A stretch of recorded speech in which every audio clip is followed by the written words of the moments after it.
sing, U is waardig om die boek te neem en sy seels oop te maak, want U het ons gekoop uit elke stam, volk, taal en nasie. En dan sê ek, ons is duur gekoop deur die bloed van Jesus. Ek wil hier met jou Bybel van my op, ons gaan nou 'n lang gedeelte lees, maar dis belangrik dat ons die hele gedeelte lees. Jy kan vir my ooppak in Johannes hoofstuk 6. Nou, jou huiswerk is eintlik, jy kan die hele Johannes hoofstuk 6 gaan lees. Die eerste gedeelte van Johannes 6 handel maar basies oor die vermeerdering van die brode. Die wonderwerk waar Jesus die visies en die brood vermeerder het. En dan is daar 'n gebeurtenis wat net daarna gebeur het, of iets wat daarna gebeur het, wat aansluit nou daarby, of wat eintlik daai wonderwerk het aanleiding gegee na 'n sekere gesprek toe. En ek wil hê ons gaan vanmôre daai gedeelte lees. Johannes hoofstuk 6. Ons gaan 'n lang gedeelte lees. Ons gaan vanaf vers 16 lees, Johannes 6 vanaf vers 16, en ons gaan daarso lees tot en met vers 69. So ons gaan 'n hele lang stuk lees. So ek gaan nie vir julle ander baie skrif gee vanmôre nie, ons gaan 'n lang stuk lees. Maar ek wil hê jy moet mooi oplet wat hier gebeur en wat alles gesê word. Maar ek gaan klem lê op 3 versies eintlik in hierdie hele gedeelte. Maar ek wil hê jy moet die hele prentjie kry om dit mooi te verstaan. Johannes 6 en ons lees daarso vanaf vers 16. En toe dit aand geword het, dis nou die aand nadat hy, dis die dag toe hy die broodjies vermeerder het en alles in die skare gevoed het. En toe dit aand geword het, het sy disippels afgegaan na die see toe. Nadat hulle die skei geklim het, het hulle oor die see gevaar na Kapernaum. En dit was al donker en Jesus het nog nie by hulle gekom nie. En stop net gou eers daar. Ek wil gou vir julle noem. Kapernaum in Israel is vir my 'n baie spesiale plek. Elke keer as ek daar kom, dit is vir my so hartseer op baie Israel toere waar ons kom, wat mense nie eintlik besef. Hulle spandeer so vinnig tyd, hulle gaan so vinnig deur Kapernaum en besef nie eintlik die waarde van wat alles in Kapernaum gebeur het nie. Kapernaum was vir my een van die spesiaalste plekke. Maar is ook een van die hartseerste plekke. En julle gaan nou hoor hoekom. Toe dit aand geword het, sy disippels afgegaan na die see toe. En nadat hulle die skei geklim het, het hulle oor die see gevaar na Kapernaum. En dit was al donker, en Jesus het nog nie by hulle gekom nie. En die see was onstuimig omdat 'n sterk wind gewaaai het. Toe hulle omtrent 3 of 4 myl geroei het, sien hulle Jesus op die see loop en naby die skei kom en hulle het bang geword, maar hy sê vir hulle, dit is ek, moenie vrees nie. Toe was hulle gewillig om die skei te neem en dadelik in die skei by die land aangekom waar hulle toe na gegaan het, toe hulle by Kapernaum gekom. Die volgende dag sien die skare wat oor kan die see gestaan het, dat daar geen ander skei was nie, behalwe daardie een waarin sy disippels gegaan het. En dat Jesus nie saam met sy disippels in die skei gegaan het nie, maar dat sy disippels alleen weggevaar het. Maar ander skei het van Tiberias aangekom naby die plek waar hulle die brood geëet het, nadat die Here gedank het. Nou, Tiberias is net ook om die see van Galilea. Dit is net bietjie, dis meer, as jy nou van die noorde af gaan kyk, sit Kapernaum aan die noorde kant van die see van Galilea, en Tiberias sit so half aan die suidwestelike kant van Galilea. So as hy so, nee, hulle sit dieselfde kant. As die see van Galilea is eintlik baie interessant, hy is gevorm soos 'n mensehart. Hy lyk soos hy die vorm van 'n menslike hart. Nie die hartjie, liefdehartjie nie, die regte vorm van 'n menslike hart. Nou, ek gaan dit so op die kar maar verduidelik, as jy die see van Galilea van die onderkant af kyk, die dooie see sit aan die suidekant, as jy nou van die suidekant af opgaan, Jerusalem sit so in die middel van Israel, en dan heel bo is die see van Galilea. Nou, dit is die Galilea area, dis waar onder andere die berg Karmel is, en Nazareth was, en al die plekke is in die Galilea area, die Jesreel Vallei en daai areas. Waar die slag van Armageddon geplaas het, is ook in die noorde in die Jesreel Vallei. So dis in die noorde kant van Israel. Nou, die see van Galilea sit so in die middel van Israel, maar noordbo. Dan Kapernaum, as die see van Galilea nou so is, sit Kapernaum nou basies, as ek nou moet ek 'n mirror image so, sit Kapernaum so aan die oostelike kant, maar noord, en dan Tiberias is net ondertoer, so is in dieselfde kant, maar is net ondertoer. Nou die plek van die bergpredikasie is ook daar naby Kapernaum, is net agter Kapernaum, bietjie opper, en soos Kapernaum hier so die bergpredikasie bietjie opper, dan die plek waar Jesus die broode vermeerder is net langs Kapernaum. Dis letterlik soos 'n kilometer, 2 kilometer af vanaf, of 'n kilometer af vanaf, is nie ver nie. Al die plekke is so rondom, Tiberias is net ondertoer, Betsaida was aan die ander kant gewees. Gerasim was ook agter Kapernaum gewees bo. So vinnige geding, Gadara is nou weer aan hierdie kant, aan die oorkant, waar die varke ook in was, daai kant. By Koersie en daai plekke, hulle is Koersie is weer daai kant. So dit is al daai plekkies is so om die see van Galilea. Nou Kapernaum was basies, en nou Magdala sit ook so, Magdala is naby Tiberias. Tiberias is hier onder, en dan as jy so eentjie opgaan, dan kry jy Magdala. Dis of Maria van Magdala, Maria Magdalena, waar sy vandaan was. So Magdala was 'n groot dorp gewees, 'n groot stad gewees aan die see van Galilea. En dan as jy so opgaan, dan kry jy nou die plek waar Jesus die brode vermeerder het, en so aan, en dan gaan jy op Kapernaum, maar in elk geval.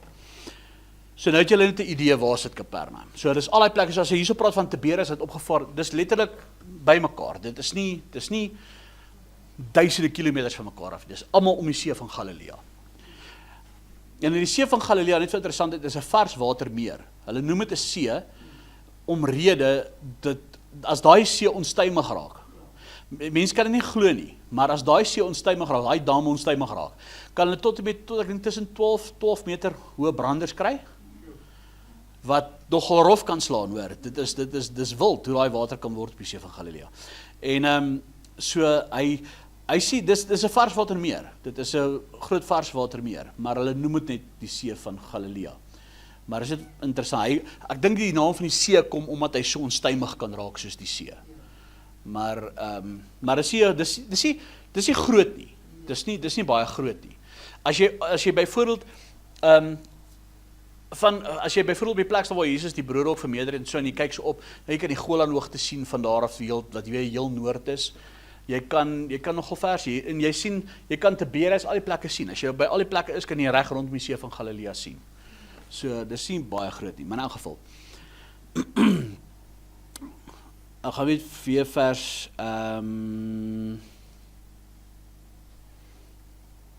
kom ons lees vanaf vers 22. Skus, ek praat nou ander goeters, maar ek wil eintlik net hê jy moet die idee en die prentjie in jou kop kry.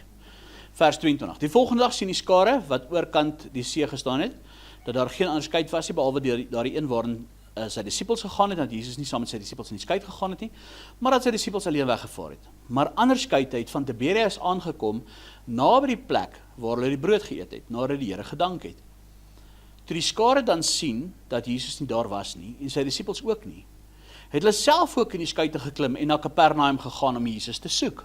Nou hier is baie belangrik, hulle soek dan na Jesus. En toe hulle hom oor kan die see gevind het, sê hulle vir hom, Rabbi, wanneer het jy hier gekom? Jesus antwoord hulle en sê, voorwaar ek sê vir julle, julle soek my nie omdat julle tekens gesien het nie, maar omdat julle van die brode geëet het en versadig geword het. Moenie werk om die spys wat vergaan nie, maar om die spys wat bly tot in ewige lewe. Want die seun van die mens, wat is die seun van die mens julle sal gee, want hom het God die Vader verseël. Toe vra hulle hom, wat moet ons doen om die werke van God te volbring? Jesus antwoord en sê vir hulle, dit is die werk van God, dat julle in hom glo wat hy gestuur het. En hulle sê vir hom, watter teken doen hy dan, dat ons kan sien en die glo? Wat werk hy? Ons vaders het die manna in die woestyn geëet, soos geskrywe is. Hy het brood uit die hemel aan hulle gegee om te eet. En Jesus sê vir hulle, voorwaar ek sê vir julle, dit is nie Moses wat die brood uit die hemel aan julle gegee het nie, maar my Vader gee julle die ware brood uit die hemel. Want die brood van God is hy wat uit die hemel neerdaal en aan die wêreld die lewe gee. Toe sê hulle vir hom, Here, gee ons altyd hierdie brood. En Jesus sê vir hulle, ek is die brood van die lewe. Wie na my toe kom sal nooit honger kry nie. Wie in my glo sal nooit dors kry nie. Maar ek het vir julle gesê dat julle my gesien het en tog glo julle nie. Al wat die Vader my gegee het sal na my toe kom en ek sal hom wat na my toe kom nooit uitwerp nie. Want ek het uit die hemel neergedaal nie om my wil te doen nie, maar die wil van hom wat my gestuur het. En dit is die wil van die Vader wat my gestuur het, dat al wat hy my gegee het, ek daarvan nie sal verloor nie, maar het opwek in die laaste dag. En dit is die wil van hom wat my gestuur het, dat elkeen wat die Seun aanskou en in hom glo, die ewige lewe mag hê, en ek sal hom opwek in die laaste dag. Toe murmureer die Jode oor hom, omdat hy gesê het, ek is die brood wat uit die hemel neergedaal het. En hulle sê, is hy nie Jesus, die seun van Josef, wie se vader die moeder ons ken nie? Hoe sê hy dan, ek het uit die hemel neergedaal? En Jesus antwoord en sê vir hulle, moenie onder mekaar murmureer nie. Niemand kan na my toe kom as die Vader wat my gestuur het hom nie trek nie, en ek sal hom opwek in die laaste dag. Dit is geskrywe in die profete. En ek sal almal deur God geleer wees. Elkeen dan wat dit van die Vader gehoor en geleer het, kom na my toe. Nie dat iemand die Vader gesien het, behalwe hy wat van die Vader, wat van God kom. Hy het die Vader gesien. Voorwaar ek sê vir hulle, wie in my glo, het die ewige lewe. Ek is die brood van die lewe. Julle vaders het die manna in die woestyn geëet en het gesterwe. Dis die brood wat uit die hemel neerdal, sodat niemand daarvan kan eet en nie sterwe nie. Ek is die lewende brood wat uit die hemel neergedaal het. As iemand van hierdie brood eet, sal hy lewe tot in ewigheid, en die brood wat ek sal gee, is my vlees, wat ek vir die lewe vir die wêreld sal gee. Die Jode het toe met mekaar gestry en gesê, hoe kan hy ons sy vlees gee om te eet? En Jesus sê vir hulle, voorwaar, ek sê vir julle, as julle nie die vlees van die seun van die mens eet, en sy bloed drink nie, het julle geen lewe in julle self nie. Hy wat my vlees eet, en my bloed drink, het die ewige lewe, en ek sal hom opwek in die laaste dag. Want my vlees is waarlik spys, en my bloed is waarlik drank. Wie my vlees eet, en my bloed drink, bly in my, en ek in hom.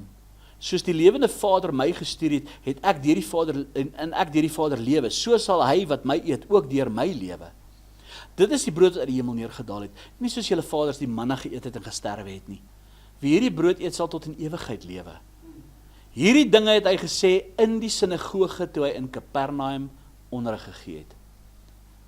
En baie van sy disippels het gesê toe hulle dit hoor, hierdie woord is hard.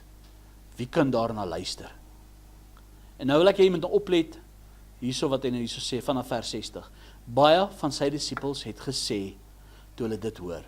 Nou stop het gegaan, baie van sy disippels.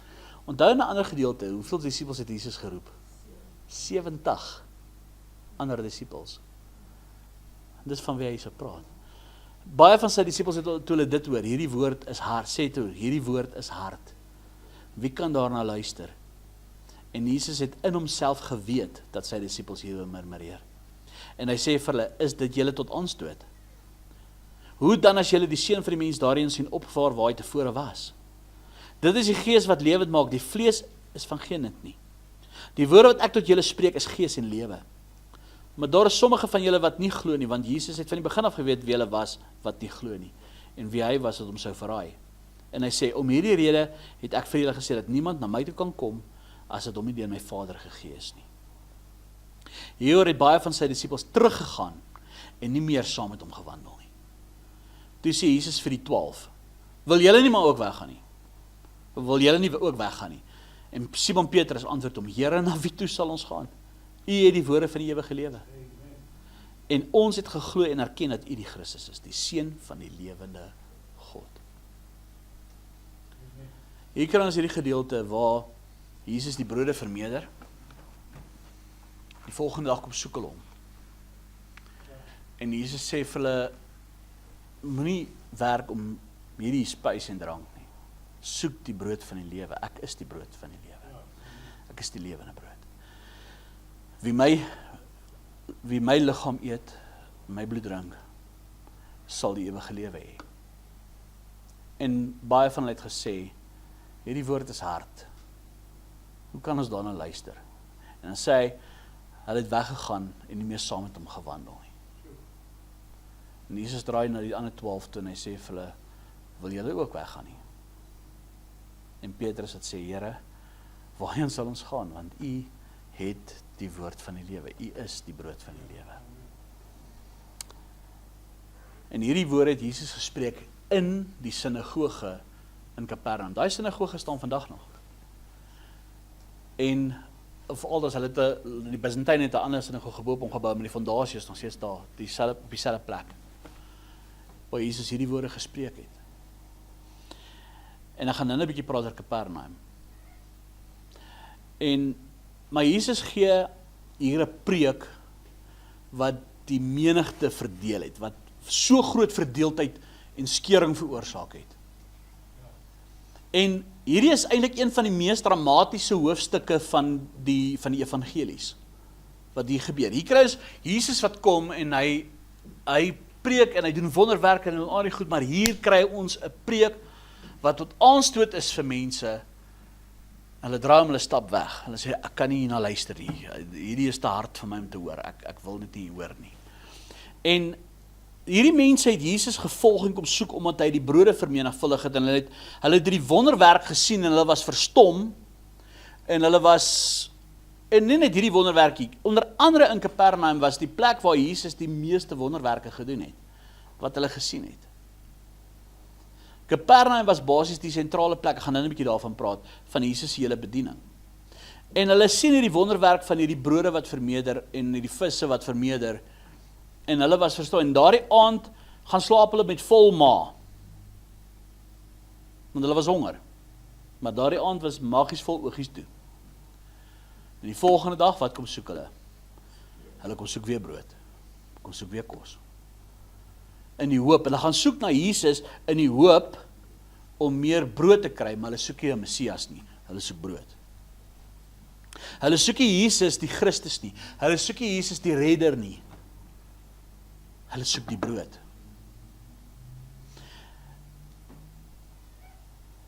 En dis net soos in vandag. Mense soek vandag meer brood, meer voorsiening, meer gemak, meer vrede, meer fisiese seën.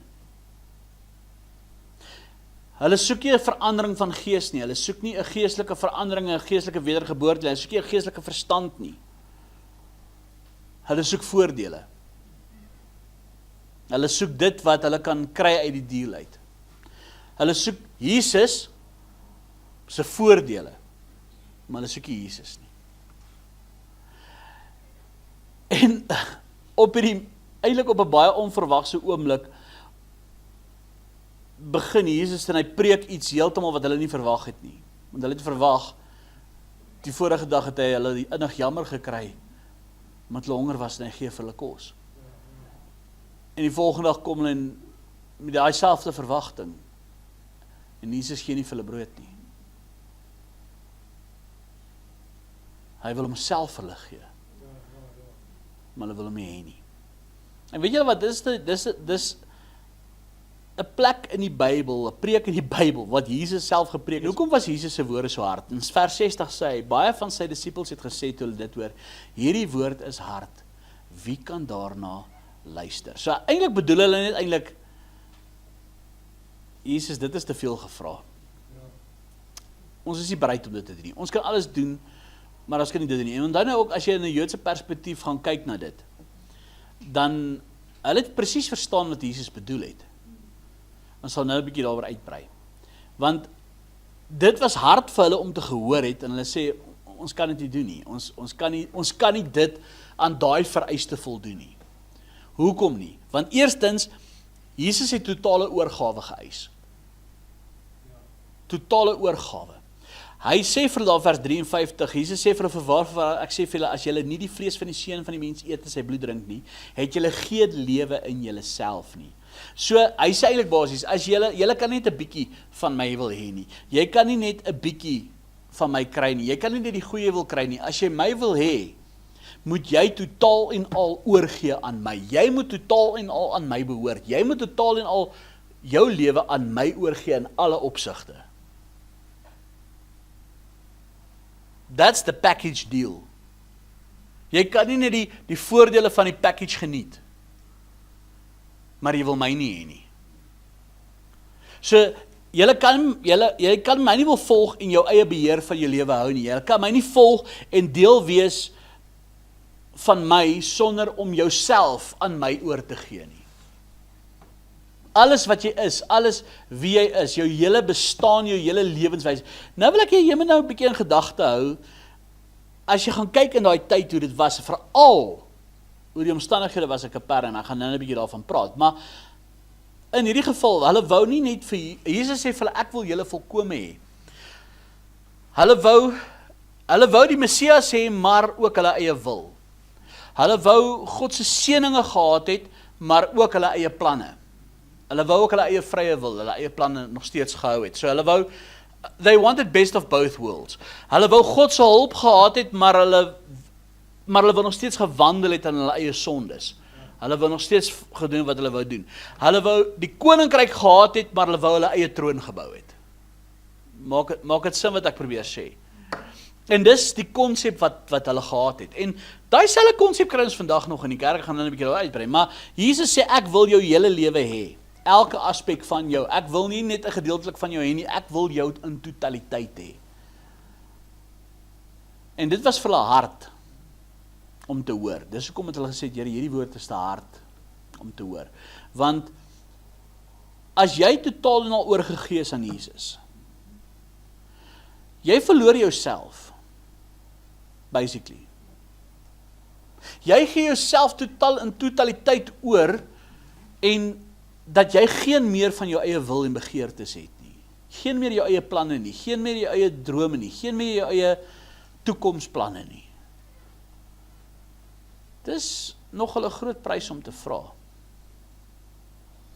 As jy in totaliteit moes submit onder Jesus, wat Jesus vir hulle gesê het, is dit ewe skielik nie meer jou wil nie, of jou planne nie, maar Jesus sin. Dis nie meer jou rigting nie, of jou siening nie, dis Jesus sin. Dis nie meer jou oortuiging, dis Jesus sin. Dit is nie meer, en dit is nogal 'n harde woord om te hoor. En kyk ons na vandag, vir baie mense om in totaliteit oor te gee aan Jesus, is vir hulle ook 'n harde woord om te hoor.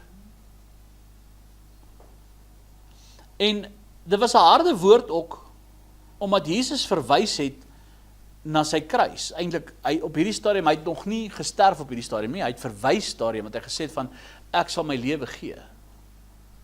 En hy het verwys van sy vlees en van sy bloed, sy vooruitgang na die kruis toe. En wat hy ook daarby gesê het, die Nuwe Testament wat hy vir my en vir jou sou gebring het, wat hy vir hulle sou gebring het, het hy hierdie ding basies vir hulle gesê van, my pad is op pad kruis toe. My lewe is op pad kruis toe, dis waar het gaan eindig. As jy my wil volg, dis waartoe jou lewe ook gaan lei. Jy word losgemaak van jou tradisie, van jou ou lewe, van jou familie, van jou weg, jou eie wille begeertes, jou eie planne.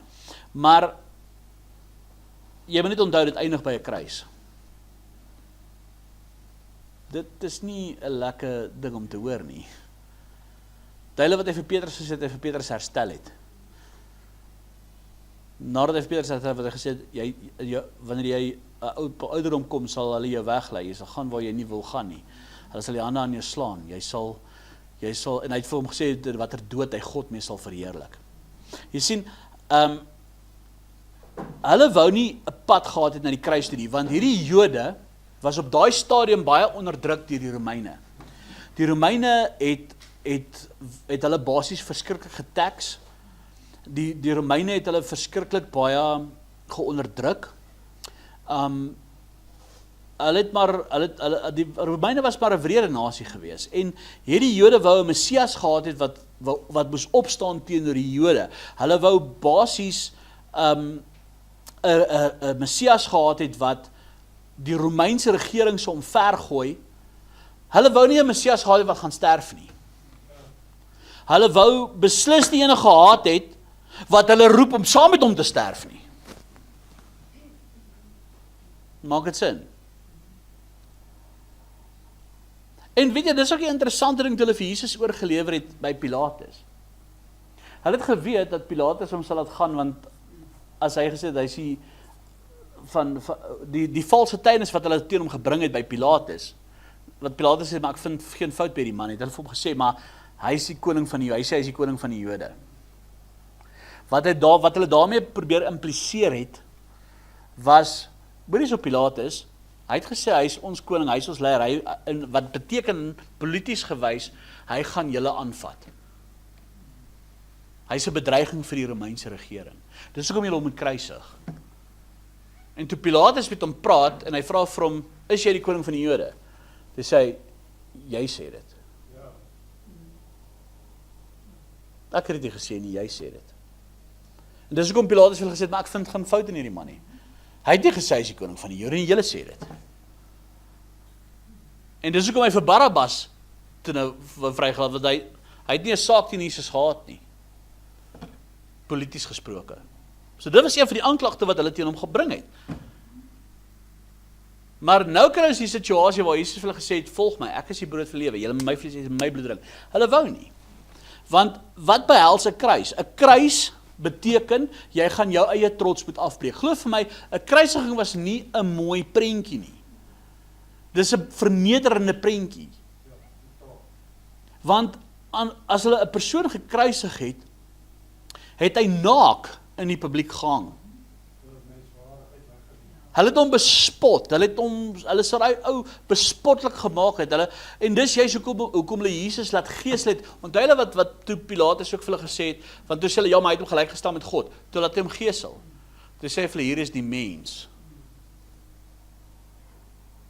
Hulle het bietjie mooi op wat hy vir hulle gesê het. Hier is die mens, Jesus. Vir hulle te wys, hy is nie 'n God nie, hy is 'n mens. Kyk wat ek hom gegeesel. So laat hom gaan. Hy het selfs met sy geesel probeer om Jesus te laat gaan. Want hy het geen saak teen hom gehad nie. Maar 'n kruis was 'n plek waar jou trots afgebreek word. En kom ons wees nou maar eerlik, as ons kyk na die lewe van vandag, om 'n gekruisigde lewe te lewe vir baie mense vandag, wil ek eintlik sê, wanneer Jesus, hierdie opdrag van Jesus, of hierdie woorde van Jesus, spreek met ons tot en met vandag toe, wat sê, wie my vlees eet en my bloed drink, sal die ewige lewe hê. Maar die meerderheid van Christene, disippels van Jesus, wanneer hulle regtig graas wat dit beteken, kom hulle ook op 'n punt waar hulle sê, hierdie woord is hard. Ek kan nie na luister nie. Want in die eerste plek is dit as hy praat van ek moet myself aan hom oorgee, en hy sê, ek moet my kruis opneem en hom volg, so dit beteken, hy is op pad na 'n kruis toe, ek is ook, so ek gaan ook 'n gekruisigde lewe moet lewe. Dis nie 'n lekker pad daai nie. So ewe skielik, ek het nie meer my eie sin nie, my eie wil nie, my eie begeertes, my eie manier van dink nie, my eie koninkryk, my eie planne, my eie dinge nie. Ewe skielik word dit regeer en beheer deur God, deur Jesus, deur die woord, deur die evangelie, en nie meer my eie wil nie, my eie begeerte nie. En dit is vir baie mense 'n harde ding om te hoor. Because a person, I gotta say, any person wants to be in control of his own life. Jy wil in beheer wees. Kom ons wees nou maar eerlik. Jy vertrou niemand soveel as wat jy jouself vertrou nie. En dis waar die probleem kom. En Jesus sê, vertrou my. Kruisige, as hy sê, jy moet my volg, jy moet die kruis opneem, my volg. Die kruis beteken, jy gaan jou eie trots moet afbreek. Kom ons wees eerlik, hoe baie trots het ons as kinders van die Here, maar nie net in ons nie, om die knie te buig nie. En die tweede aspek wat die kruis vra is, die kruis was 'n straf gewees, wat hulle gewillig vir misdadigers sou gegee het. Wat sou beteken is, ek sal my sonde mee moet deel, ek gaan my sonde moet doodmaak, ek gaan met die sonde moet breek, en ek gaan my pad met sonde moet skei. Ek gaan moet leef volgens die woord van God, ek gaan moet leef volgens wat Jesus geleer het. Dis wat 'n gekruisigde lewe beteken. En kom ons wees eerlik, dis 'n harde woord vir baie vandag om te hoor. Want net gister te lees ek weer, as ek nog een preek hoor oor sonde, dan gaan ek die horries kry. Want Jesus het my genade gegee. 'n Gekruisigde lewe beteken jy kruisig ook die vlees. Hoor mooi, jy kruisig die vlees, geestelik gesproke. Die werke van die vlees word gekruisig.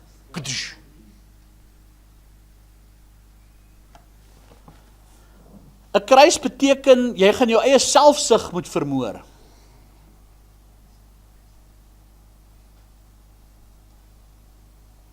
Kom ons wees eerlik, die mens is 'n selfsugtige ding.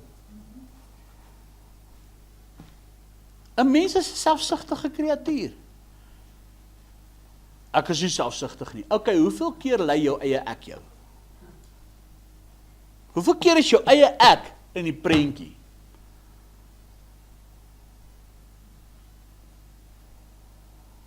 My wil, my begeertes, hoe ek het wil hê.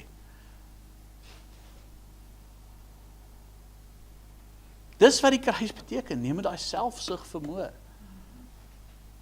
'n Kruis beteken ook daai troontjie van jy in jou eie hart en jou eie lewe gebou het, moet jy maar afbreek.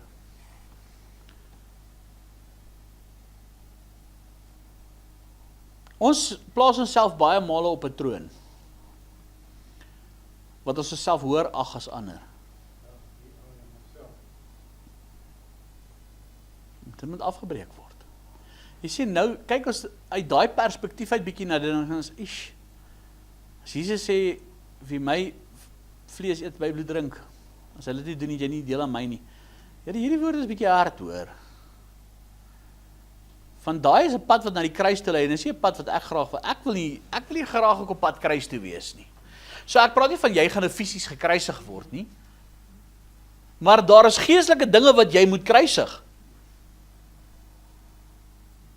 Dus daar's dinge wat jy gaan moet neerlê as jy Jesus volg, en as jy Jesus wil dien, en as jy hom waarlik wil dien. Trots, sonde, selfsug, die troon van jou eie hart. Dis nie 'n maklike ding vir mense om te hoor nie. En kom ons wees nou maar dood eerlik met mekaar vandag.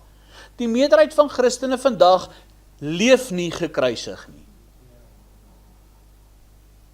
En as jy dit aanspreek, gaan hulle ook vir jou sê, hierdie woord is te hard om te hoor. Wie kan dan luister? Henko, jou woord dat vir jy vanmorgen gee, dit is te hard vir my, ek kan nie dit doen nie. Dit is te veel wat jy van my verwag. God verwag te veel van my wat ek moet doen. Hoor my mooi, jou redding is betaal in Christus. Ek praat nie nou van jou redding nie. Ek praat nou van wat 'n gekruisigde lewe beteken as jy Jesus wil volg. As jy 'n disipel van Jesus wil wees. As jy 'n volger van Jesus wil wees. Dis wat dit beteken. Jy kan nie net die brood wil kry en nie Jesus dien nie. Jy kan nie net die redding kry en Jesus nie wil dien nie. Dis nie dit werk nie. If you want the bread of life, you have to serve the master. En dit is vir die meeste mense te hard. Die ware pad vir Jesus is 'n pad van oorgawe, 'n pad van onderwerping, is 'n pad wat jy moet stap waar jy jouself onderwerp, 'n totale transformasie. Dis waar jy nie meer bestaan nie. En let's be very honest. Dis 'n pad wat baie mense nie bereid is om te stap, want jy moet jouself ontledig van jouself, sodat jy die beeld van Christus kan wees. En dit is wat hard was vir hulle. Dis hoekom hulle gesê het, Here, hierdie woorde wat u spreek nou, dis te hard vir ons. Wie kan hierna luister? Wie kan dit vat? Wie kan dit aanvaar? Here, ons kan nie dit aanvaar nie. Dis te hard vir ons. Maar dit was ook hard vir hulle om te hoor. Want Jesus het eintlik hulle ware motiewe ontbloot. Daar vers 25 tot by vers 27, hy sê, en toe hulle hom oor kan die see gevind het, sê hulle vir hom, Rabbi, wanneer het jy hier gekom? Jesus antwoord en sê, voorwaar ek sê vir julle, julle soek my nie omdat julle die tekens gesien het nie, maar omdat julle van die brode geëet het en versadig geword het. Moenie werk op die spys wat vergaan nie, maar om die spys wat bly tot die ewige lewe, wat die seun van die mens julle sal gee, want hom het God die Vader verseël. Jy sien, hy ontmasker hulle hier so eintlik so 'n bietjie die ware motief hoekom hulle hom soek. Jy sien, daar's twee tipe Christene wat jy vandag kry. Ek wil eintlik sê, daar's twee tipe honger Christene wat jy kry. Die een is honger vir God, en die ander een is honger vir wat God gee. Een is honger vir God, en die ander een is honger vir wat God gee. En wat wys Jesus hier vir hulle? Weet julle wat, julle dien my, julle kom soek my, julle volg my, oor wat ek vir julle doen, nie oor wie ek is nie. Julle dien my oor wat ek vir julle doen, nie oor wie ek is nie. Julle kom soek brood. Julle het nie my kom soek, julle het my kom soek omdat julle die brood wou hê. En hierdie woord is vandag baie hard vir baie mense om te hê, want hulle wou voorsiening hê, maar nie bekering nie.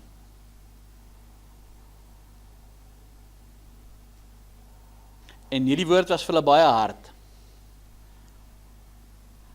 Dit was nie vir hulle hard om dit te gehoor het, omdat hulle dit nie verstaan het nie. Dit was vir hulle hard, omdat hulle wou nie daaraan gehoorsaam wees nie.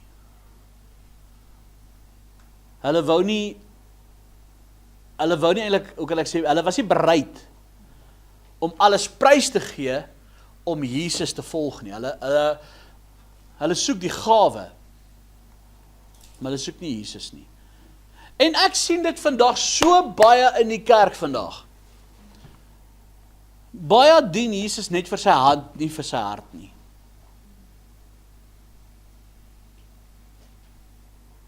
Hulle wil die Here dien net omdat hulle voordeel daaruit kan trek. Hulle sal bekeer, ek sê so bekeer, net om iets uit die deal uit te kry. Nie omdat hulle Jesus werklik gesoek het nie, nie omdat hulle Jesus werklik gesoek het vir wie hy was nie. Hulle het hom gesoek vir wat hy vir hulle kon gee en vir hulle kon doen. En daar sê Jesus vir hulle, julle sien al die tekens wat ek vir julle gedoen het. Kom ons gaan 'n paar voorbeelde noem van wat alles in Kapernaum gebeur het. Wat hulle gesien het. Dink byvoorbeeld die vrou wat aan bloedvloeiing gely het. Wat sy kleed aangeraak het. Dit het in Kapernaum gebeur. Die opwekking van Jairus se dogter. Dit het in Kapernaum gebeur. Petrus se skoonma wat hy genees het. Dit het in Kapernaum gebeur. Daai verlamde man wat hulle deur Petrus se dak laat sak het. Want Jesus het by Petrus gebly aan huis. En Petrus se huis staan vandag nog in Kapernaum, julle sal hom ook sien daar. Daar is daarna by die sinagoge. Hulle het dit gesien met hulle oë. Toe die Romeine kom om die tempelbelasting te kom invorder, want hulle wou almal tempelbelastings betaal. Sê Jesus vir Petrus gaan vang 'n vis. Die eerste vis wat hy vang, kyk in sy mond. Betaal die belasting. Dit het in Kapernaum gebeur. Soveel wonderwerke. Man met die verdorde hand. In die sinagoge. Jesus genees die man met die verdorde hand. Hulle sien dit. Hy sê vir hulle, julle sien al die tekens. Julle kon soek my nie oor die tekens, julle kon soek my omdat julle gister brood geëet het.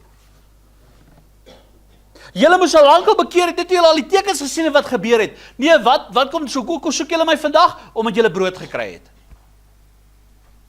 Julle is weer honger, jy kom soek weer brood. Nou kom soek julle my. Dis mos mense se mentaliteit, ek gaan 'n bietjie van die punt afraak en nou gaan ek ook 'n bietjie lelik raak. Verdra my maar. Maar dis hoe dit vandag in die kerk ook gaan. Baie mense gaan net kerk toe net om gehelp te word. En as die kerk sê, okay, luister hier, nou moet jy 'n bietjie begin jou kant bring en 'n bietjie die Here begin dien. Jy begin weg is hulle. Nou is hulle dan maak hulle die kerke sleg. Wel, sorry, dit is dieselfde wat hier gebeur het. Dis nie Jesus se gesindheid nie. Ekskuus, dis waar dit vandaan kom. Gaan lees jou Bybel.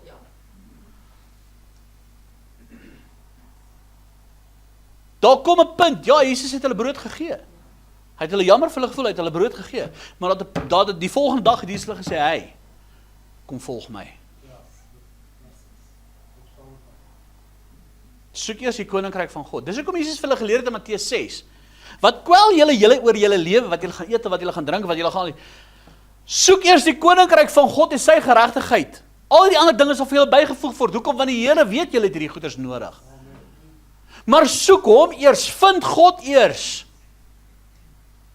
Dis wat op die einde van die dag belangrik is. Maar Jesus kom by hulle en hy praat met hulle op 'n manier dat hulle dit verstaan. Hy sê vir hulle, hy gebruik hierdie voorbeeld, hy sê vir hulle, julle moet my vlees eet, julle moet my bloed drink.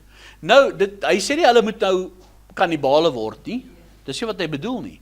Maar in hulle kultuur, jy sien baie dinge wat Jesus gesê het, om te verstaan wat hy gesê het, moet jy gaan kyk na die Joodse kultuur, jy moet gaan kyk na die Joodse tradisie, jy moet gaan kyk na dinge wat hulle gedoen het.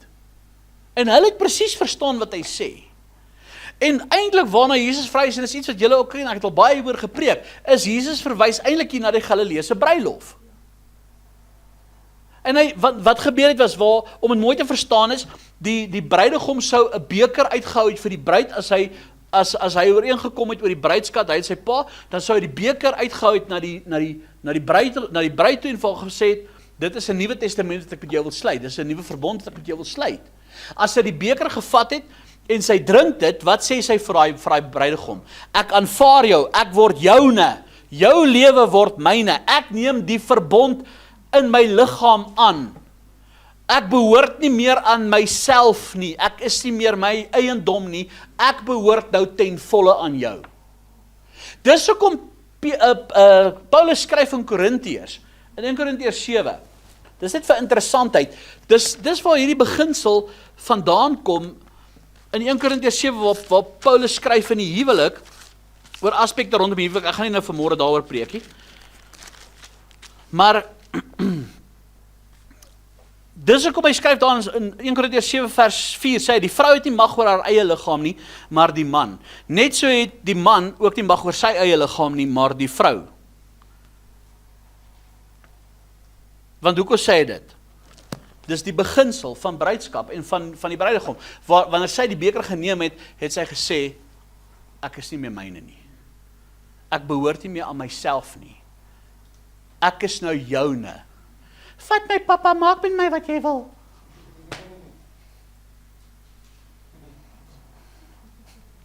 Om het mooi vir jou te sê.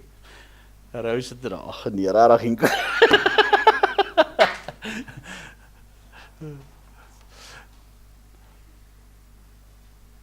Eintlik wat die bruid vir hom gesê het, is, papa. Nee, wat toe man. Maar jy kry oefening. Maar in elk geval, die beginsel is die bruid sê vir hom, ek aanvaar jou, my liggaam is nie meer my liggaam nie, ek is nie meer my eiendom nie. Ek behoort nou aan jou. En dan, dit is wat dit symboliseer, dan wat gedoen ons met die nagmaal? Nou kom hier sê hy die beker met die nagmaal, dis my liggaam wat vir jou gebreek is, dis my bloed wat vir jou geoffer is. Dit is 'n huweliksaanbod, wees my bruid. En wanneer die bruid dit geneem het, het sy gesê, ek behoort nou aan jou. Ek gee myself nou oor aan jou. Ek behoort nie meer aan myself nie.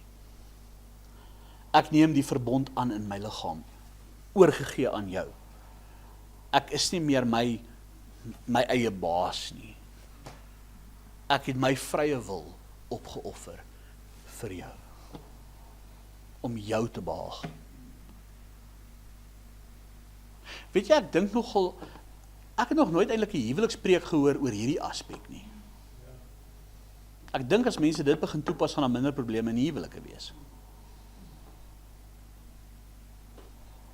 Maar as hy weier om daai beker te drink, is daar geen huwelik nie. Sy is losgemaak van die bruidegom. En die Joodse rabbies daai tyd het die mense so geleer, hulle het hulle groot gemaak in daai tradisie. So hulle het geweet presies wat Jesus vir hulle sê. Jesus sê vir hulle, toe hy vir hulle gesê het, julle moet my bloed drink en my liggaam eet. Toe hoor hulle, verbind jou lewe aan my, word my bruid. Gee jou hele lewe, jou hele wese, jou hele bestaan, word my eiendom. Dis wat hulle gehoor het. As iemand na jou toe kom en vir jou sê, word my eiendom en volg my. Dink vir jouself, wat gaan jy doen? Oor vir hom gaan jy hakskene. Dan kan jy vir jouself die prentjie ding. Ons lees die Bybel en vandag spreek jy ding ons, hoe kon hulle dit sê? Dis hoekom. Verstaan jy hoekom het hulle vir Jesus sê, Here, hierdie woorde is te hard, hoe kan ons hierna luister? En daarom sê die woord, het baie van sy disippels weggegaan, en nie meer saam met hom gewandel het. En daarom is vanmôre se preek se titel, wil jy ook wegloop? En ek vra jou vanmôre die vraag, wil jy ook wegloop? Nou hoekom gebeur hierdie gebeure nou in Kapernaum? Ek het 'n bietjie gepraat oor Kapernaum. Kapernaum was basies ek wil eintlik sê die bedieningshoofkwartier van Jesus. Jesus is van Galilea af, van Nasaret af, hy Galilea area, Kapernaum is ook in Galilea, maar hy was van Nasaret af. Wat as jy see van Galilea, nou so sit ek nou mirror weer, as jy nou van hierdie kant is die Mediterraanse See, wat nou so afkom, so as jy van hierdie kant af kom Nasaret, jy kry eerste Karmel, dan kry jy Nasaret, en dan kry jy die See van Galilea. So hy is van Nasaret af, hy is nie ver van daar af. Maar dis die plek waar die meeste van sy wonderwerke plaasgevind het. Dit was die sentrale plek van sy lering. Hy het die meeste van sy lering van die evangelies gaan jy sien speel af rondom die See van Galilea.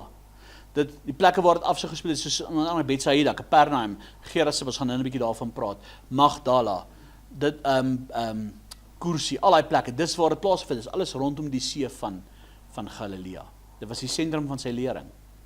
Maar, dit ook van Kapernaum, dit was die dorp wat die meeste, as ek dit op 'n mooi manier kan sê, die meeste lig ontvang het. Nou nie sonlig, ek praat van openbaring van Christus, wie hy is.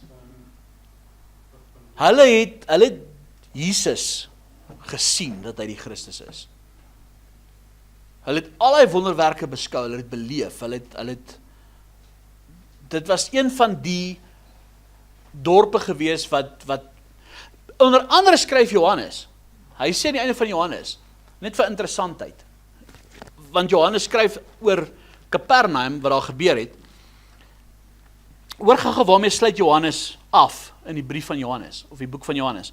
Vers 25, dis daar so in Johannes 21, vers 25. Hy sê, daar is nog baie ander dinge wat Jesus alles gedoen het. Maar as hulle een vir een beskrywe moes word, sou die wêreld self, dink ek, die geskrewe boeke nie bevat nie. Hoor wat Johannes skryf, wat Jesus gedoen het, onder andere in Kapernaum. Daar is nog baie ander dinge wat Jesus alles gedoen het. Ons lees net van 'n paar goed. As jy gelees in die evangelies met Kapernaum, sal ons sien hoe hulle talle siekes na hom toe gebring, talle duiwelbesetenis, talle goed het hulle na hom toe gebring, wat nie opgeskryf is nie. Op 'n daaglikse basis. Vir 3,5 jaar bedien Jesus.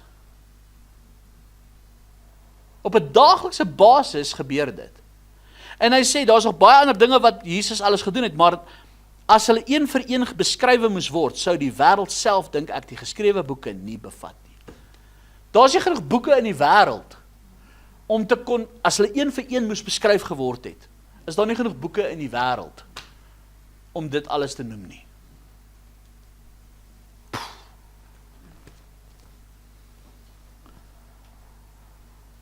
En nou, kry ons hierdie geval in Kapernaum.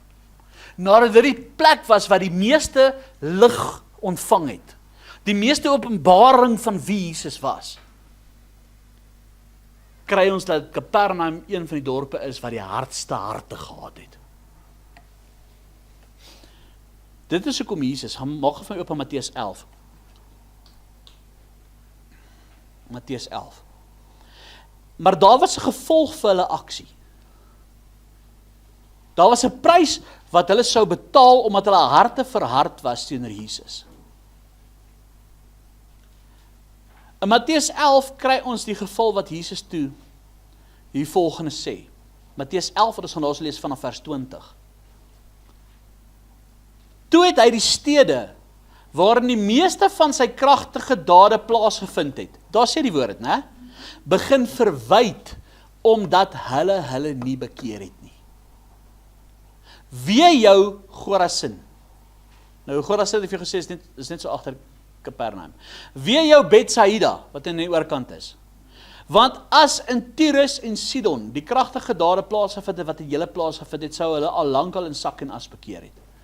Kyk net wat vers 22. Maar ek sê vir julle, dit sal vir Tyrus en Sidon verdraagliker wees in die oordeelsdag as vir julle. En jy Kapernaum, wat tot die hemel toe verhoog is, bedoelende van, julle het so in die lig gewandel, het was asof die hemel op aarde by julle was. Can you imagine that? Wat Jesus wil sê, julle was tot die hemel toe verhef, die hemel het letterlik in jou gewoon. Kan jy nou verstaan hoekom Johannes geskryf het, daar soveel dinge daar plaasgevind dat die boeke dit nie kon bevat nie. Nou kom Jesus sê van jy Kapernaum wat tot die hemel toe verhoog is, jy sal tot 'n doderyk toe neergestoot word. Want as in Sodom, nou julle weet wat in Sodom gebeur het, die kragtige dade plaasgevind het wat in jou plaasgevind het, sou hy bly staan net tot vandag toe. Maar ek sê vir julle, dat dit vir die land van Sodom verdraagliker sal wees in die oordeelsdag as vir jou.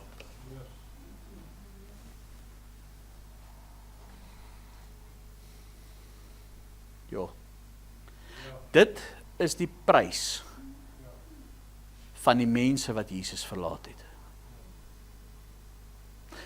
Kapernaum, nie lang daarna nie, is toe verwoes deur 'n aardbewing en alles. En hy lê in pyn tot vandag toe.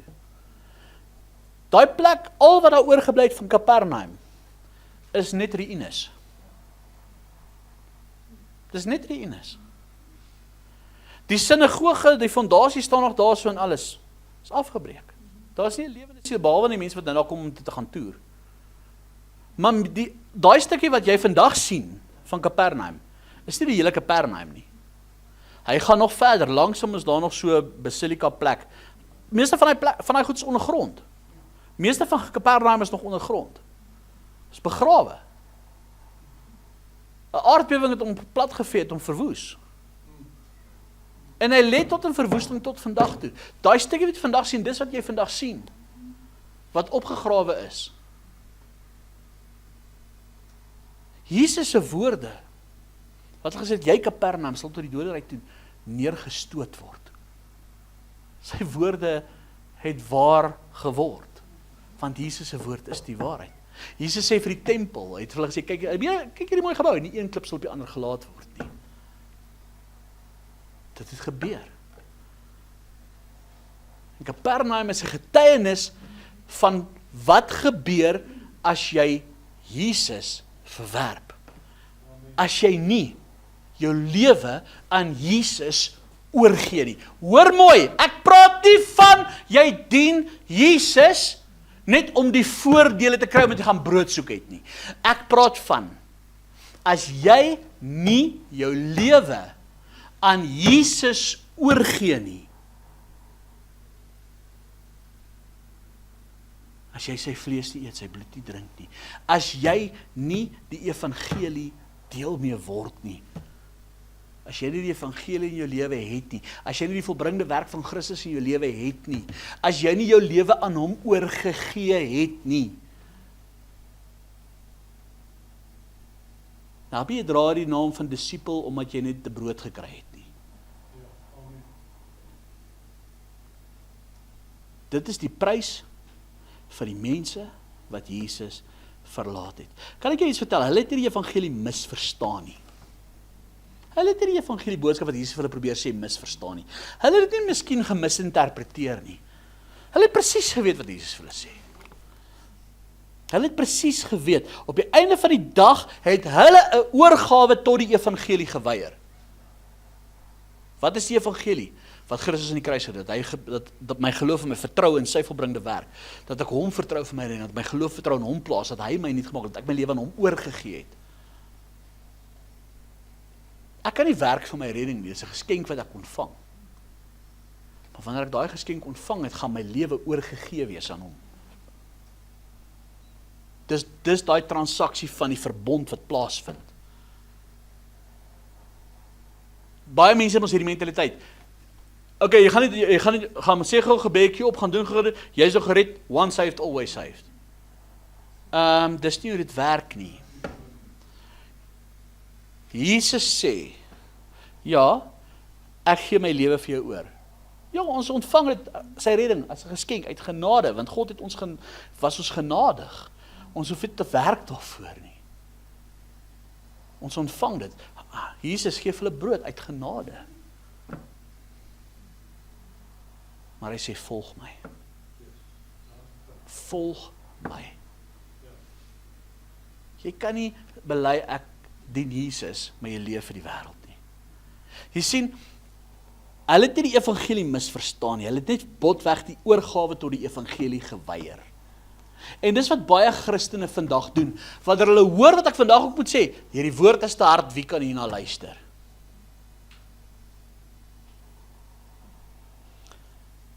Hy gee die meeste lig aan hierdie plek. Hy bring en doen die meeste wonderwerke op daai plek. Maar hy ontvang ook die grootste verwerping in daardie plek.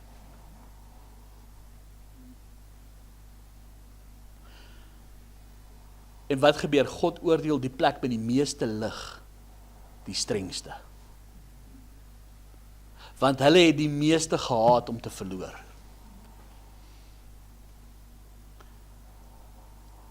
Daar is 'n groot risiko verbonde as jy jou rug op die evangelie draai. Daar is 'n baie groot risiko vir jou as jy wegstap van Jesus af. Maak vir my op in Hebreërs 6.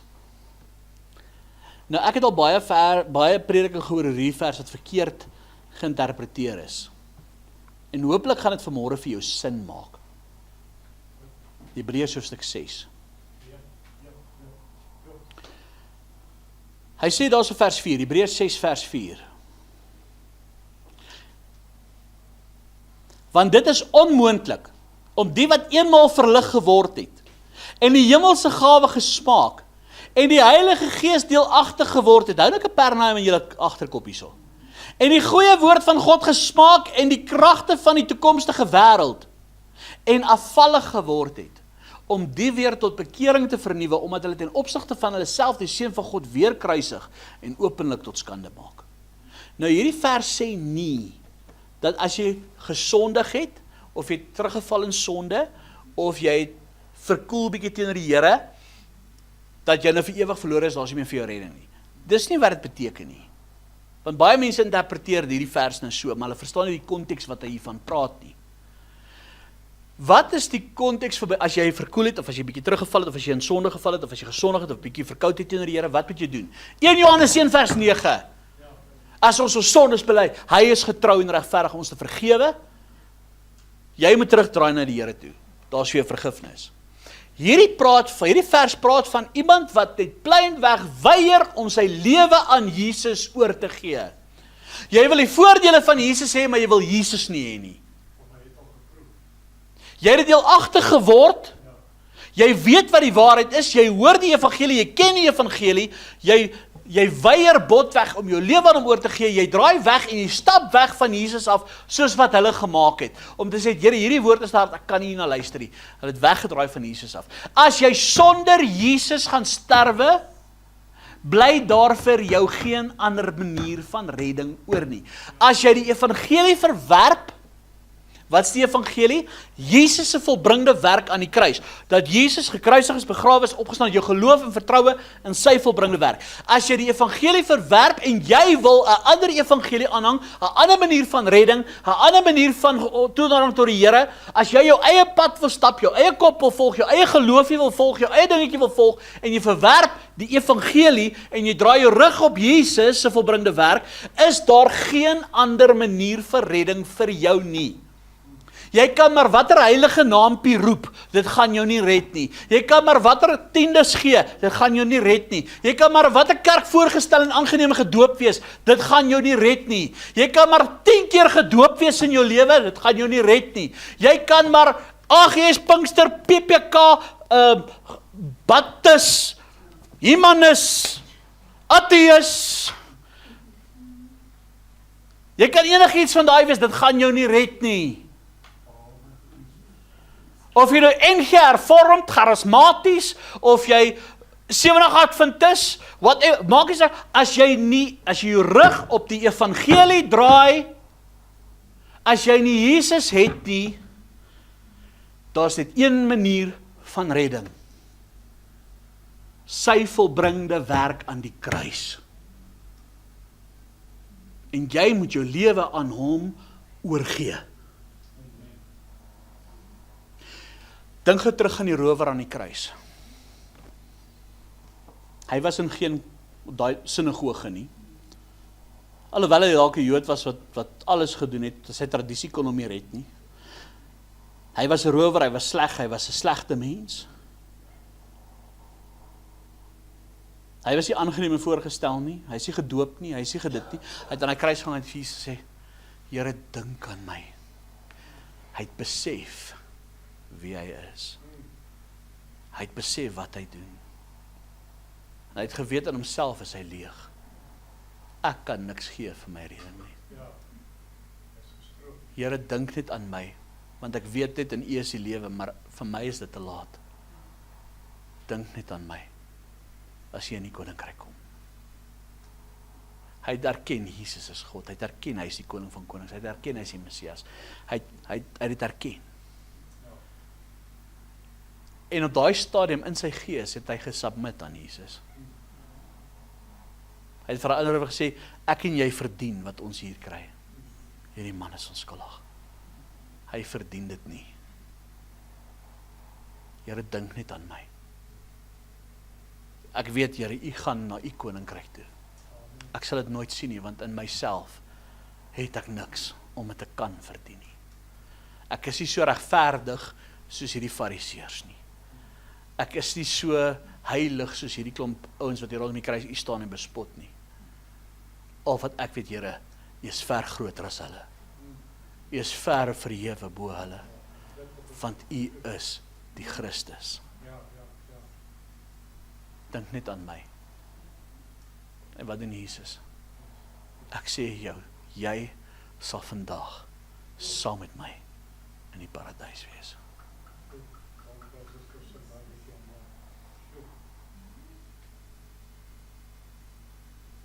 Salig is hy wat weet hoe afhanklik hy van God is.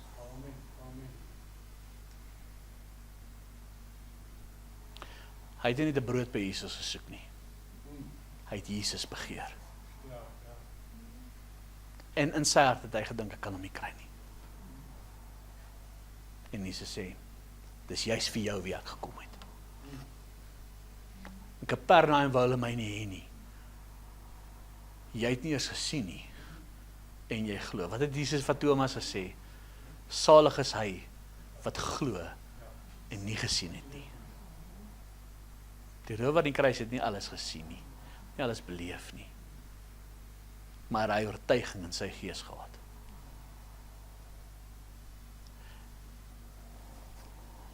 Hoekom was die mense bang, of het hulle geweier om Jesus te volg?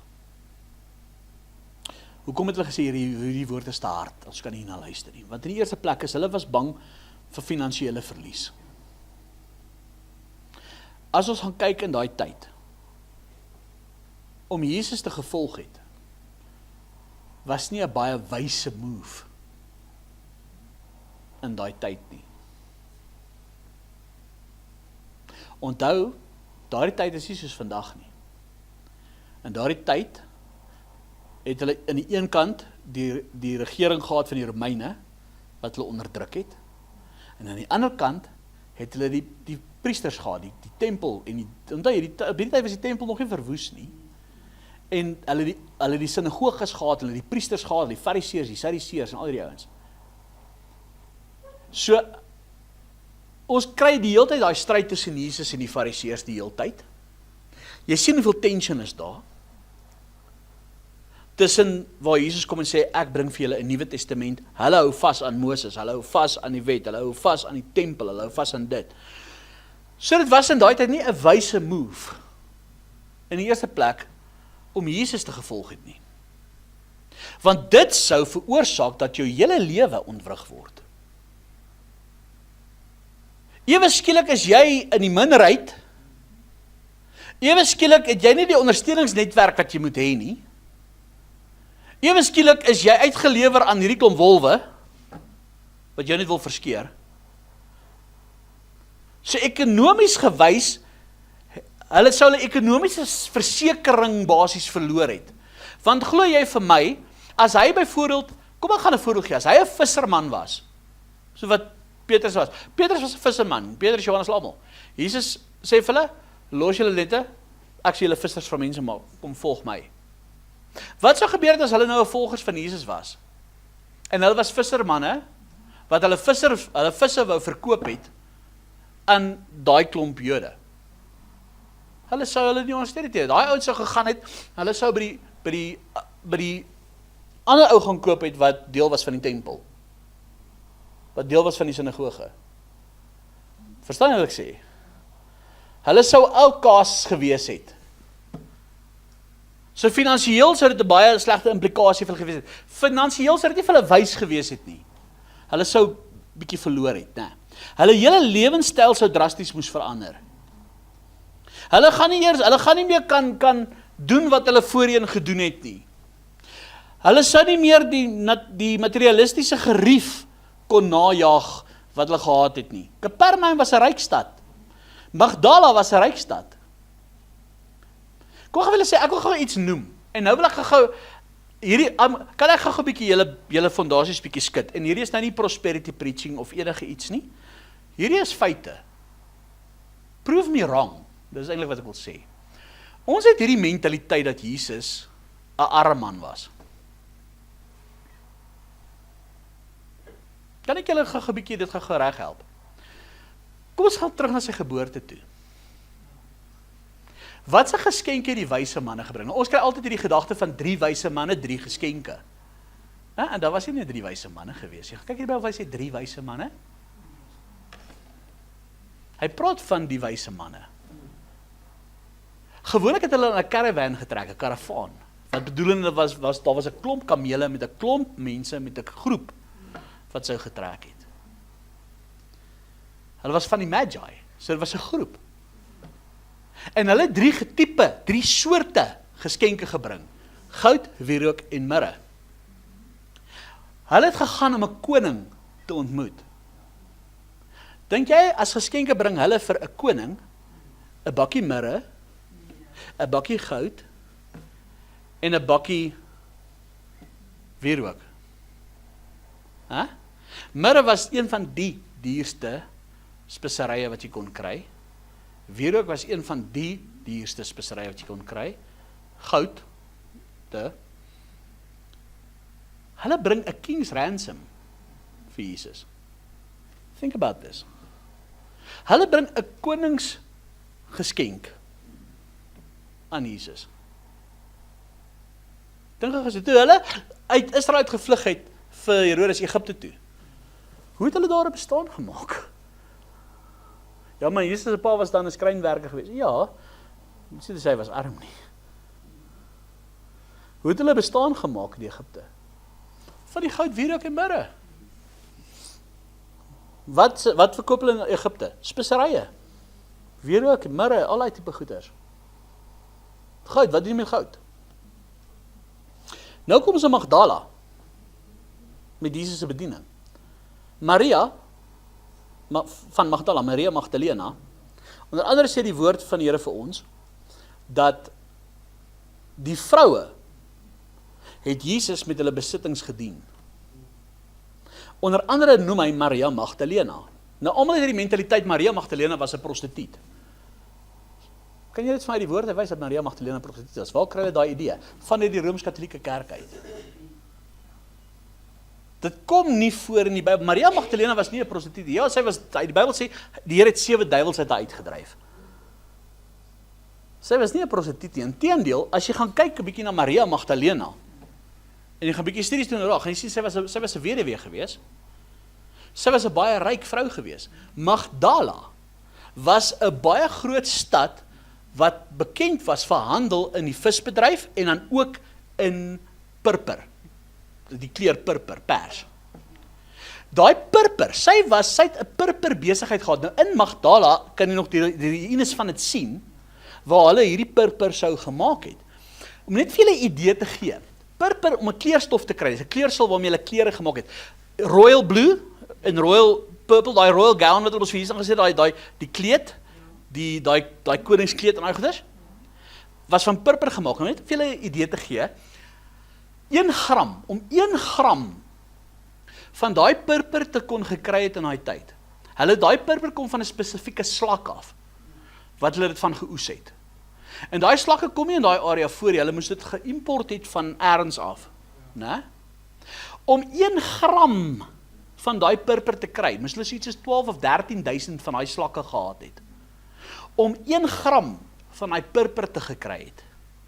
As jy 'n rok sou gekoop, in vandag se tyd kon koop, wat van daai purper gemaak is, gekleure is, sou daai rok jou so 80 na 90.000 dollar toe kos. Verstaan jy, Maria Magdalena het 'n purper besigheid gehad. Sy het purper verkoop. Sy was 'n purperhandelaar. Het sy geld gehad, die antie? Ek dink nogal so. En die Bybel sê, sy het Jesus gedien met haar besittings. Nou, Jesus het nooit vir geld gevra, wie het sy beursie gedra? Het Jesus 'n beursie gehad? Wie het sy beursie gedra? Judas was sy rekenmeester. Wat het Jesus met 'n rekenmeester gedoen? Ek het gesê, I'm gonna shake the foundations a little bit. Jy sien, daar's baie dinge wat ons in geprogrammeer is om te glo, want mense verstaan nie die konteks waarom goed geskryf is nie. Nou, Jesus het nie die probleem gehad met die geld nie, hy leer eintlik vir hom te sê, so, Capernaum was 'n ryk plek. Magdala, wat nie ver af vandaan af is nie, was 'n ryk plek. Weet julle wat in Magdala interessant was, om weer eens vir julle te bewys, was ryk mense wat daar gebly het. Ek praat van ryk nie, ek praat van superryk, ek praat van die elite klas, top. Slegs die priesters, die hoëpriesters, sou by hulle huise soos by Caiaphas, as jy by Caiaphas se paleis kom in Jerusalem, hy sou 'n mikwe gehad het by sy huis, 'n reinigingsbad, waar hy homself kon gereinig het om op te gaan in die tempel. Daar was, by die Tempelberg, is daar honderde mikwes, reg rondom. Want die algemene publiek, jy sal sê waar die ander mense gebly het, was daar nie mikwes gewees nie. Want hoekom dit was te duur, was die koninklikes en die ryk, die hoë elite klas, en die priesters wat mikwes sou gehad het. Die algemene publiek sou byvoorbeeld by die poel van Siloam en by daai plekke, en by die Tempelberg, hulle self daar gereinig het, voor hulle opgegaan het na die berg toe, na die Tempelberg toe. Nou net om vir julle idee te gee, Magdala. Vandag nog kan jy daar stap in Magdala. Ek sal kyk of ons foto's van dit kan opsit op die video. Maar vandag as jy in Magdala loop en kyk by die ruïnes, is by elke liewe huis 'n mikwe. Saunas in elke huis. Wat sê dit vir jou? Dit was 'n luukse dorp. Dit was 'n ryk dorp. Nou kom Jesus en hy sê vir hulle, die voëls het neste, die jakkals het gate, maar die seun van die mens het nie eens 'n klip waarop hy sy kop kan neerlê nie. Hy sê vir hulle, julle moet my liggaam eet, my bloed drink, kom en volg my. Hy sê vir hulle, moenie vir julle skatte op hierdie aarde bymekaar maak, waar mot en roes dit kan vir en diewe inbreek en dit steel nie. Maak vir julle skatte in die hemel bymekaar. Ewe skielik maak Jesus se woorde baie meer sens. Hy sê, los dit, kom volg my. Waar is julle fokus? Waar is julle fokus? Waar is julle geloof? Waar is julle vertroue in al hierdie goed? Hy het nie gesê, dit is verkeerd nie. Hy het vir hulle gesê, maar los dit, kom volg my. Nou, hoekom wou hulle Jesus gedien? Want eerstens, dit sou hulle ekonomiese sekuriteit opgeoffer het.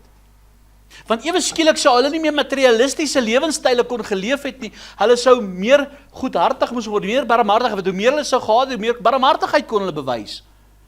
Hulle sou nie meer die materialistiese goeders nagestreef het nie. Hulle sou nie meer vir hulle skat op hierdie aarde vergader het nie. Hulle sou in plaas van gierigheid sou hulle barmhartigheid bewys het. In plaas van eenvoud in plaas van trots sou hulle eenvoud en nederigheid geleef het. In plaas van selferkenning sou hulle getrouheid moes geleef het. Kan jy verstaan, hy kom en hy gooi eintlik hulle hele lewenswandel omver. En hulle was nie bereid om dit prys te gee, hulle was nie bereid om hulle leefstyl prys te gee nie. Hulle was nie bereid om hulle gemak prys te gee nie. Hulle was nie bereid gewees om hulle reputasies, hulle besittings, hulle self prys te gee vir Jesus nie. En kyk 'n bietjie in vandag se tyd, hoe baie mense vandag is bang of wil nie Jesus dien nie, omdat hulle bang is wat hulle gaan verloor in die proses, wat hulle nie gaan hê nie. Hulle was bang vir die sosiale koste, want ewe skielik in daardie tyd as hulle Jesus sou gedien het, wat sou dit beteken het?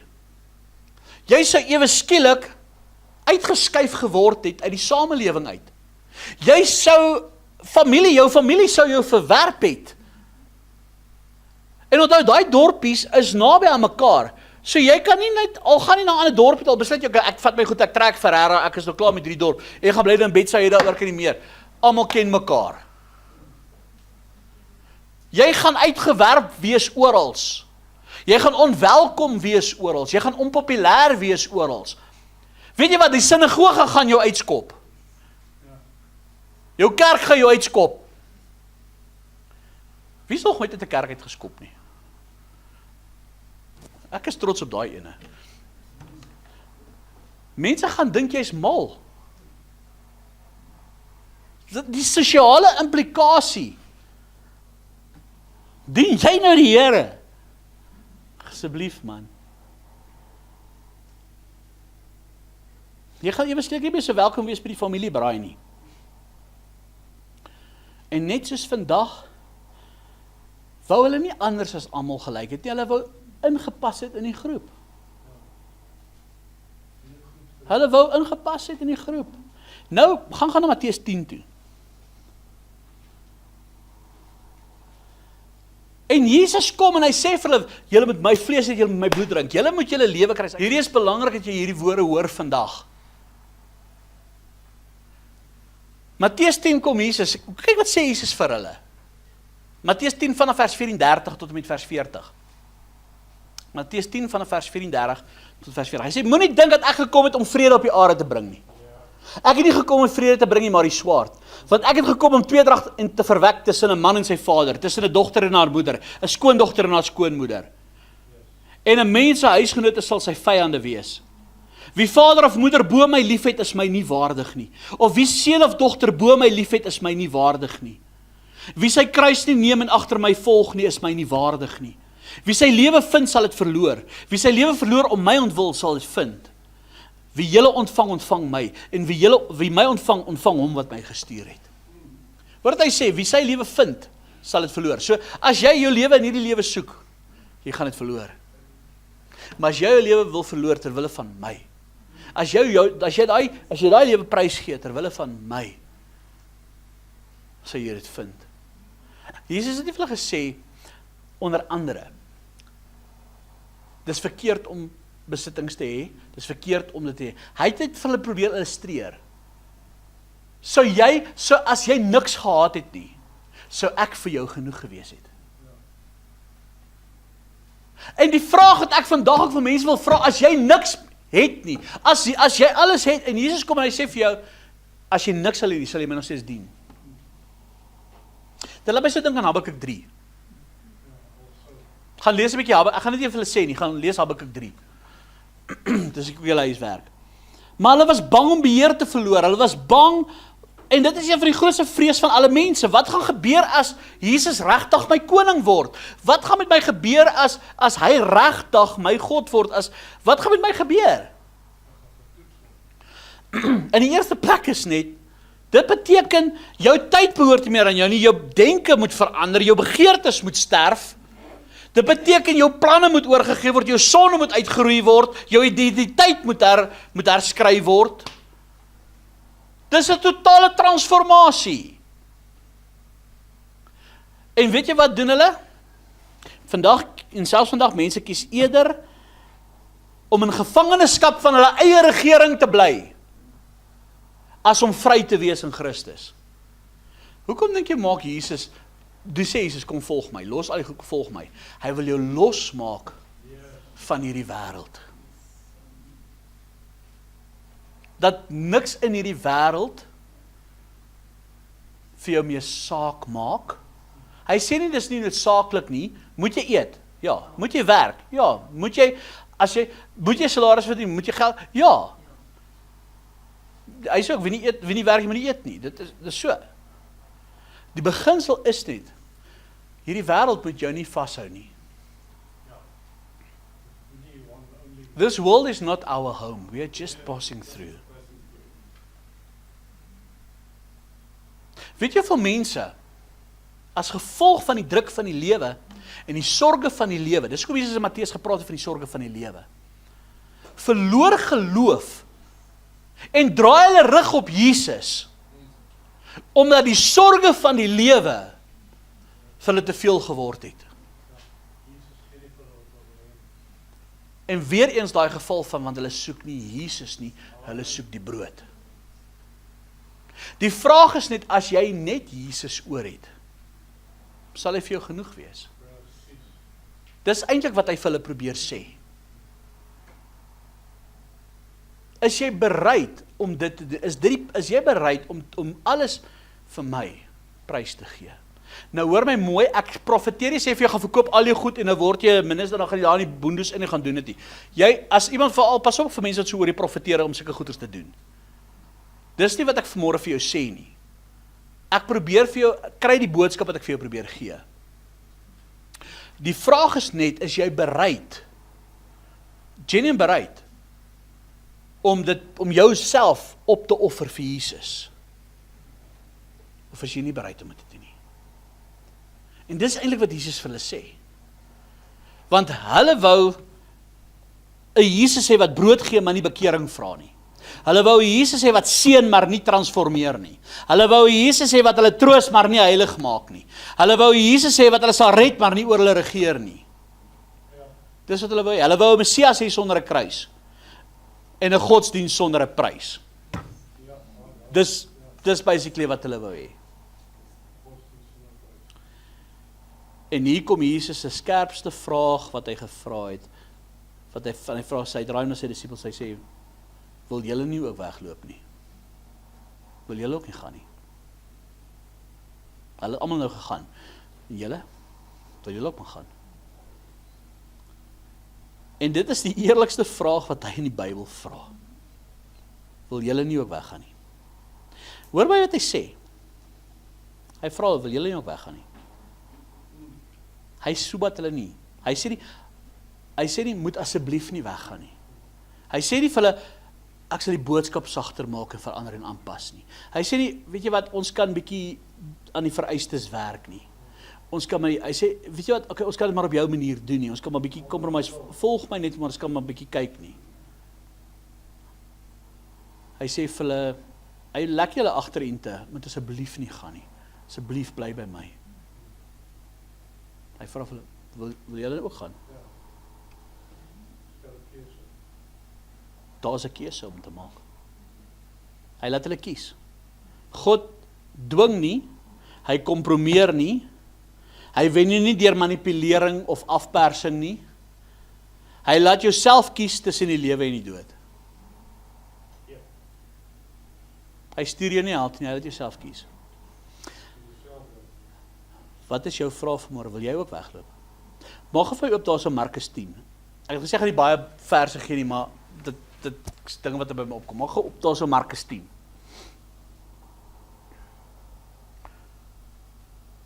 Nog 'n gebeurtenis waar ek hierdie selfde prentjie sien. Dis hier in Markus 10. Ons lees daar so vanaf vers 17. Markus 10 vanaf vers 17. Toe hy op die pad uitgaan, hardloop daai een na hom toe en val voor hom op die knie en vra hom, goeie meester, wat moet ek doen om die ewige lewe te beerwe? Jesus sê vir hom, waarom noem jy my goed? Niemand is goed nie behalwe een, naamlik God. Jy ken die gebooie, jy mag nie egbreek nie, jy mag nie doodslaan nie, jy mag nie steel nie, jy mag geen valse getuienis gee nie. Stop dit eers daar. Jy mag niemand tekort doen nie, eer jou vader en jou moeder. Stop dit eers gou daar. Hoekom haal Jesus vir hom hier die wet aan? Want op hierdie stadium het Jesus nog nie gesterf nie. Daai man is nog onder die wet. Onthou wat sê Galasiërs 4. Jesus is op die regte tyd gesterf om die wat onder die wet was. Hy was self onder die wet om die wat onder die wet was los te koop. So op hierdie stadium gee hy vir hom die wet, want dit is wat hy moes gedoen het. Maar hy antwoord en sê vir hom, meester, al hierdie dinge het ek onderhou van my jeug af. So hy sê vir hom, Here, ek voldoen aan alles. Jesus het hom aangekyk en hom lief gekry en vir hom gesê, een ding kom jy kort, gaan verkoop alles wat jy het. Gee dit aan die armes, jy sal 'n skat in die hemel hê. Kom dan hier, neem die kruis op en volg my. Hy sê vir hy vra hulle vir hom, is jy bereid? Is jy bereid om die pad te stap? Is jy bereid? Is ek vir jou genoeg? Is ek vir jou genoeg? Jy sien, hier kom die ware toets, waar Jesus vir hom gesê het gaan doen het. Nie waar 'n profetes gekom het en vir jou geprofeteer het nie. Jesus kom, hy sê vir hom, okay, jy sê vir my, jy sal my dien. Sê jy regtig? Put your money where your mouth is. Is ek vir jou genoeg? Kyk wat gebeur te volgende. Hy het treurig geword oor die woord en bedroef weggegaan, want hy het baie besittings gehad. Toe kyk Jesus rond en sê vir sy disippels, hoe beswaarlik sal hulle wat goed besit in die koninkryk van God ingaan? En die disippels was verbaas oor sy woorde, maar Jesus antwoord weer en sê vir hulle, kinders, hoe swaar is dit vir die wat op hulle goed vertrou om in die koninkryk van God in te gaan? Hoor jy, daar verduidelik hy waaroor dit gaan. Hy sê, dis makliker vir 'n kameel om deur die oog van 'n naald te gaan as vir 'n ryk man om in die koninkryk van God in te gaan. Hy het nie gesê 'n ryk man kan nie gered word nie. Dis nie wat sy bedoeling hier was nie. Hy het nie gesê daar's fout met om besittings te hê nie. Hy sê wat die probleem kom en sê, hoor wat hy sê, hoe beswaarlik sal hulle wat die goed besit in die koninkryk van God ingaan. En hy sê, kinders, hoe swaar is dit vir die wat op hulle goed vertrou om in die koninkryk van God in te gaan. Hoor jy wat hy sê? Hoor, ek gaan dit weer herhaal. Hoe swaar is dit vir die wat op hulle goed vertrou om in die koninkryk van God in te gaan?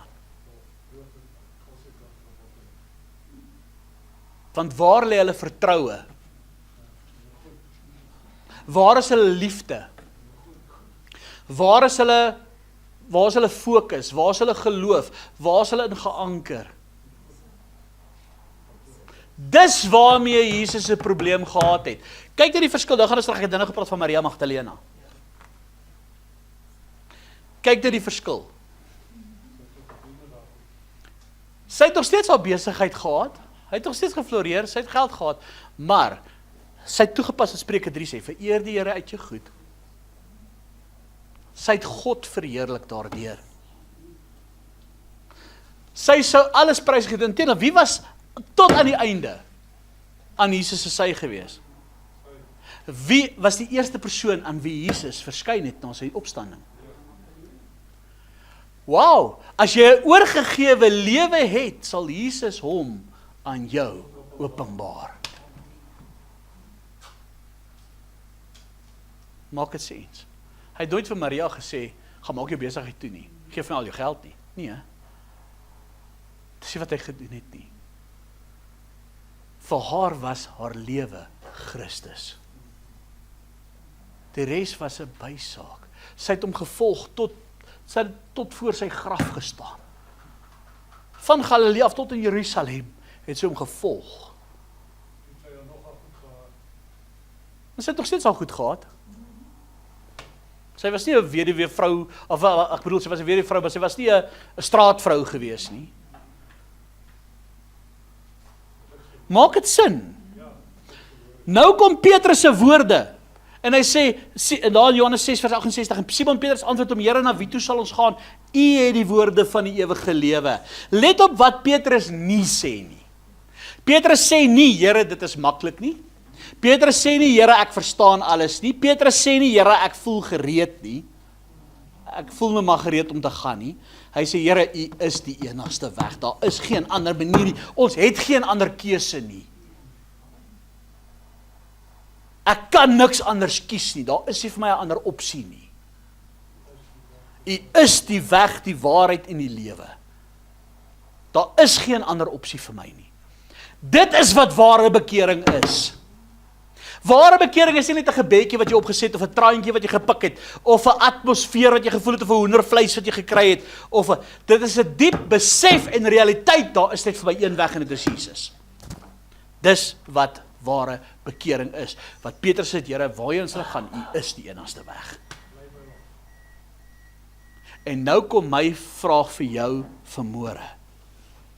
En hier kom jou selfondersoek in. Wil jy ook wegloop? En hier is 'n vraag waarmee ons onsself moet konfronteer. Is ek bereid om sy liggaam te eet, sy bloed te drink? Is ek bereid om hom ten volle te vertrou? Vertrou ek hom ten volle? Is Jesus vir my genoeg? Of is Jesus se woorde vir jou te radikaal? Is sy prys vir jou te duur? Is die Christelike lewenspad vir jou te ongerieflik? Ontwrig dit jou te veel? Moet jy dan te heilig wees? Of wat gaan jy eerlik sê? Of kan jy eerlik sê, Here, ek kan nie. Waarheen sal ek gaan? U is my enigste hoop. Ek kan geen ander keuse gee nie. Ek het geen, Here, al wat ek kan doen vanmôre is om oor te gee aan U. Want dit is wat die waarheid is. Wie Jesus verlaat, eindig waar Kapernaum geëindig het. In oordeel, in vernietiging, in die doodryk.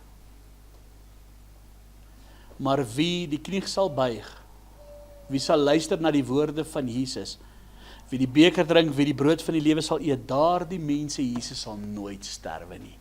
Hy sê vir ons, ek sluit af met die woorde vanmôre, Johannes 6 vers 67, toe sê Jesus vir die 12, wil julle nie ook weggaan nie? En Simon Petrus antwoord hom, Here, na wie toe sal ons gaan? U het die woorde tot die ewige lewe. En ons het geglo en erken dat U die Christus is, die Seun van die lewende God. En omdat Petrus dit gesê het, ja, later het hy Jesus verloon. Maar weet jy wat, hy het Jesus regtig lief gehad. En nadat Jesus Petrus herstel het, weet jy wat, sit ek en jy vandag hier, as gevolg van 'n dag waar Petrus gesê het, Here, na wie toe sal ons gaan? Petrus het hier voor 'n keuse gestaan. Petrus kon hier omgedraai het, en weggestap het. En raai wat? Dan sou ek en jy vandag nie hier gesit het nie. Want op Pinksterdag, met die uitstorting van die Heilige Gees, wie was die man wat gepreek het, dat 3000 Jode tot bekering kom? Wie was die, ek wil sê, waar het die Christenkerk begin? Op Pinksterdag, dis ook maar glo die geregte kerk is die Pinksterkerk. Wat gebeur het was, Petrus preek, en 3000 kom tot bekering. Omdat Petrus op 'n dag gesê het, Here, hy het 'n keuse gehad, waarheen sal ek gaan? Ek kan nêrens heen gaan nie. U is die een wat die lewe het.